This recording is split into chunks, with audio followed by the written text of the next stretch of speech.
তো অফিসে কাজ শেষ হয়ে যাওয়ার পর আমি বাড়ি গেছিলাম পুচুকে আনতে, আর এখানে ছাদে এসে দেখছি অনেক রকমের পাঁপড় বানানো হয়েছে, সেগুলো শুকানো হচ্ছিলো। তো দিদির মেয়ে আলু ওখানে ডান্স করছিলো, ওর চ্যানেলে ভিডিওর জন্য শর্ট ভিডিও বানাচ্ছিলো।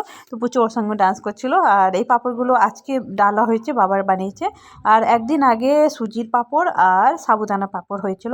আর এইগুলো দেখো, এইগুলো গুঁড়ো গুঁড়ো হয়ে গেছে। এগুলো সুজির পাঁপড়, কিছু গন্ডগোল বাবা করে দিয়েছিলো, সেই জন্য সুজির পাঁপড়গুলো গুঁড়ো গুঁড়ো হয়ে গেছে। তো কিছু না, শুকিয়ে গেলে খেয়ে মানে পেটেই যাবে, ভালো লাগবে খেতে। তারপরে আমি এখানে প্রসাদ খাচ্ছিলাম, মা পুজো করেছিল সকালে, সেই প্রসাদ খাচ্ছিলাম বসে বসে। আর পুচু এখানে দাদু দিদার সঙ্গে কাজ করাচ্ছিল। তো আর আজকে মা ঢেলেছিল চালের পাঁপড়, আর একদিন আগে সুজির আর সাবুর। তো সাবুরগুলো গোল গোল যে সাদা সাদা দেখাচ্ছে, ওইগুলো সাবুর আর এগুলো সুজি।